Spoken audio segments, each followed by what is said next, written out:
तो इस वीडियो में आपको 5 नंबर वाला क्वेश्चन जो 2024 में पूछा गया था, ठीक है, उस सवाल हम आपको बताएंगे। बिल्कुल वीडियो ध्यान से देखिएगा और काफ़ी महत्वपूर्ण है। जैसा कि ऐसा सवाल हम ऐसे आपको एनसीईआरटी बुक में हम करा दिए हैं, ठीक है, लेकिन यही सवाल जो है 2024 में पूछा था, इसलिए हम फिर से आपको करा देते हैं, ठीक है। और वीडियो को बिल्कुल ध्यान से देखिएगा, आपको आसानी से समझ में आ जाएगा, ठीक है। तो चलिए मतलब कि वीडियो को शुरू करते हैं।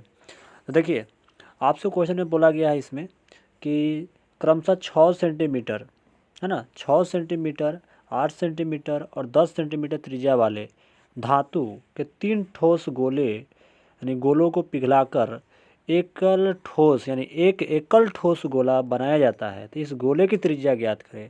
देखिए, एक बार इस क्वेश्चन को हम फिर से पढ़ के बताते हैं। एक बार फिर से पढ़ते हैं। देखिए, फिर से बोला है कि 6 सेंटीमीटर, 8 सेंटीमीटर और 10 सेंटीमीटर त्रिज्याओं वाले धातु के 3 ठोस गोलों को पिघलाकर एक एकल ठोस गोला बनाया जाता है। तो इस गोले की त्रिज्या ज्ञात करें। अब देखिए, ये सवाल आपको 5 मार्क्स में पूछा गया था बिहार बोर्ड के 2024 में, ठीक है, ये मैथ की। तो इस सवाल को कैसे बनेगा बिल्कुल ध्यान से आप देखिएगा। तो चलिए हम यहाँ पे बनाते हैं इस सवाल को। तो देखिए, सबसे पहले यहाँ पे हम आपको कुछ बेसिक पॉइंट समझाएंगे ताकि आपको समझ में आसानी से आ जाए। देखिए, इसमें कोई कलर हम लेते हैं, जैसे कि मान लेते हैं कोई कलर लेते हैं, ये कलर ले लिए, काला, ठीक है। अब देखिए, इसमें क्या हुआ कि क्वेश्चन में बोला है कि 3 ठोस गोला है, ठीक है, और जिसको पिघलाकर एकल ठोस गोला बनाया जाता है। देखिए, यहाँ पर क्वेश्चन में कहा है 3 ठोस गोला है और जिसको पिघलाकर एक ठोस गोला बनाया जाता है, यानी एकल ठोस गोला। कहने का मतलब है एक 3 ठोस गोला है। देखिए, ऐसा हम फोटो दिखाते हैं थोड़ा सा। एक ये गोला, एक ये, है ना, ये देखिए, थोड़ा छोटा बनाते हैं ताकि ठीक रहे। एक छोटा सा ये है और एक छोटा सा ये है और एक छोटा सा ये है, 3 हो गया। और इससे तीनों को मिला करके, यानी तीनों के मिला करके इस तीनों के मिला दिया है। अब मिलाने के बाद क्या है, एक ठोस गोला बना दिया है, बड़ा सा, इतना बड़ा सा एक बना दिया है, ठीक है। अब बड़ा सा बना दिया है तो इसी के क्वेश्चन में कह रहा है आपसे कि गोले की त्रिज्या ज्ञात कीजिए। यानी अब जो बड़ा सा बना तो गोले की त्रिज्या ज्ञात करना है। गोले की त्रिज्या कहाँ से होता है, तो देखिए यहाँ से होता है, ऐसे, ये त्रिज्या आपसे पूछा जा रहा है। तो देखिए, इस सब का त्रिज्या दिया है, इसका त्रिज्या दिया है, इसका त्रिज्या दिया है और इसका त्रिज्या दिया है, लेकिन इसका त्रिज्या आपको नहीं दिया है और इसी का त्रिज्या आपसे पूछा जा रहा है कि क्या त्रिज्या होगा। तो चलिए इस सवाल को बनाते हैं, बिल्कुल ध्यान से देखिएगा, बहुत ही आसानी से आपको समझ में आ जाएगा। तो चलिए, तो अभी बेसिक पॉइंट को हटाते हैं। अभी सभी को हम जोड़ के ही बनाया है, यानी तीनों गोला को जोड़ के ही बड़ा गोला बनाया है। इसी के बारे में आपसे पूछा जा रहा है कि इसका त्रिज्या क्या होगा। तो चलिए निकाल के बनाते हैं। अब पहले गोला के इसमें आपको बहुत विद्यार्थी के इसमें पता ही नहीं चलता कि कौन सा फार्मूला लगाए। तो देखिए, जब भी क्वेश्चन में बोला जाए कि कोई सामान है, जैसे मान के चलते हैं आपको बोलेगा कि एक ठोस गोला है, जैसे यहाँ पे बोला हुआ है एक ठोस गोला है, इसको मिलाने यानी इसको ये दोनों के मिलाने पर एक बड़ा सा गोला बनाया गया। तो उसमें जब जब इस तरह के यानी कोई सामान से दूसरा सामान बनाया जाए तो वहाँ पे आपको क्या चीज़ नहीं बदलेगा, बताइए, उसमें क्या चीज़ नहीं बदलेगा। तो इसका जवाब होगा आयतन नहीं बदलेगा।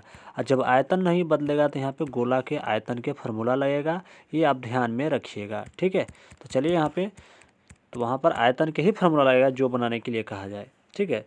गोला बोले, घन बोले, इस तरह का बोलेगा तो वहाँ पे आपको आयतन के फार्मूला लगाना है। यानी घन बोले तो घन के आयतन के, गोला बोले तो गोला के आयतन, बेलन बोले तो बेलन के आयतन के। ये बात आप समझ गए होइएगा। तो चलिए अब यहाँ पे हम बनाते हैं।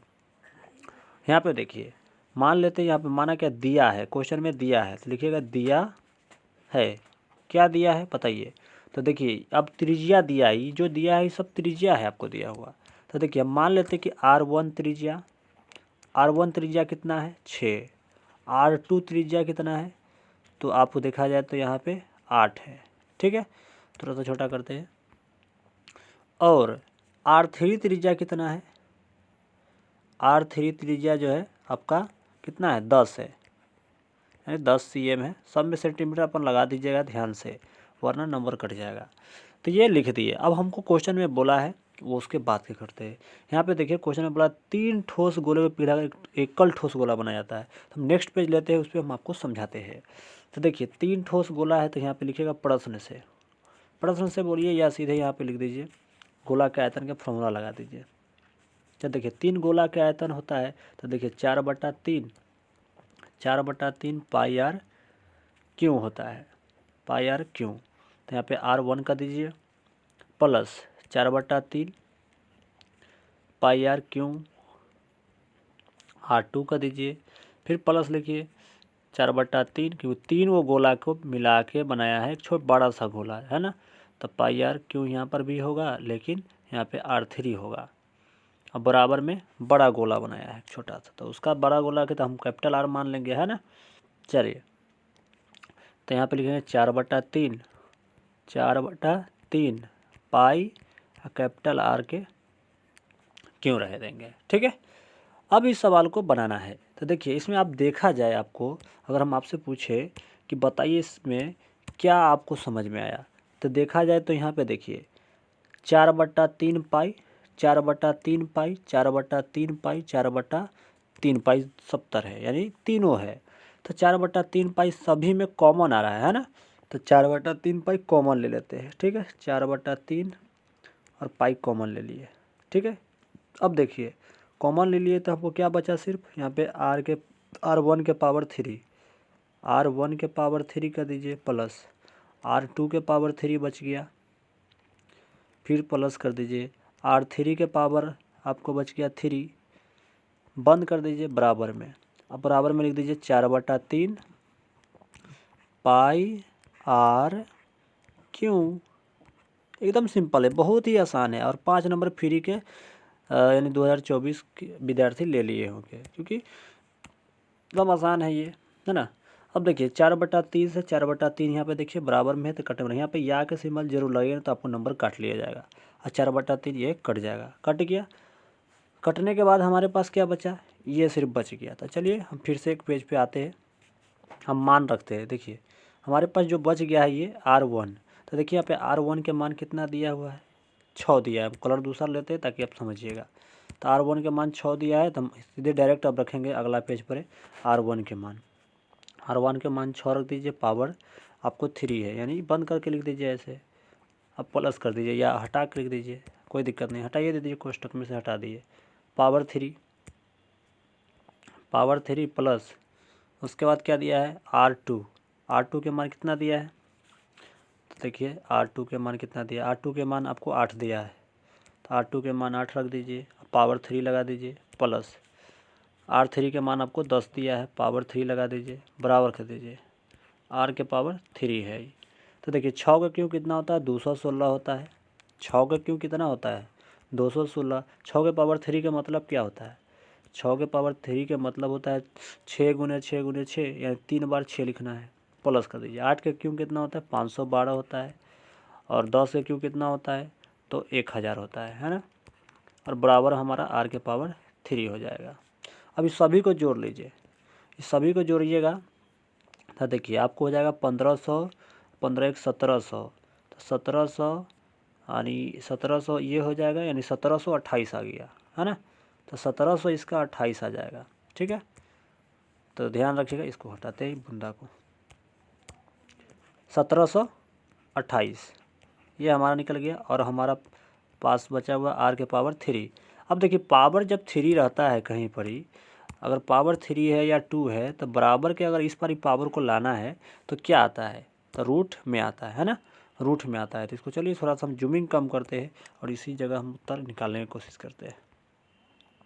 अब देखिए तो यहाँ पे क्या करिए, तो यहाँ पे रूट चढ़ा दीजिए, इस पर रूट लगा दीजिए, तो 1728 आ जाएगा, और पावर यहाँ पे 3 रख दीजिए। इसका मतलब है क्यों निकालना है ना। तो यहाँ पे बच गया आपको R सीधा। अब बताइए आपसे अगर पूछा जाए 1728 कितना के क्यों है, कितना के क्यों 1728 होता है, तो आप बोलिएगा कि 12 के क्यों होता है। इसको सीधा करके लिख दीजिए यहाँ पे। चलिए तो 12 इसका उत्तर आ जाएगा, है ना। 12 क्यों 1728 होता है। तो आर के मान निकल चुका है, यहाँ पर लिख दीजिए। इसलिए त्रिज्या पूछा है ना, यानी गोले की त्रिज्या, इसलिए गोले की त्रिज्या कितना होगा, 12 सेंटीमीटर होगा। ये आपको 2024 में पूछा गया था 5 मार्क्स का। तो इस तरह की सवाल इस तरह बनाते थे, पूरी तरह से बन गया है। तो इसका फाइनल जो उत्तर निकल के आ गया, ये देखिए 12 सेंटीमीटर, ठीक है ना। तो ये हमारा उत्तर हो चुका है। बताइएगा आप लोगों को कहाँ पर समझ में नहीं आया। उम्मीद करते हैं कि समझ में आ गया होगा। चलिए तो इसी पे एंड करते हैं, फिर मिलते हैं नेक्स्ट क्वेश्चन के साथ।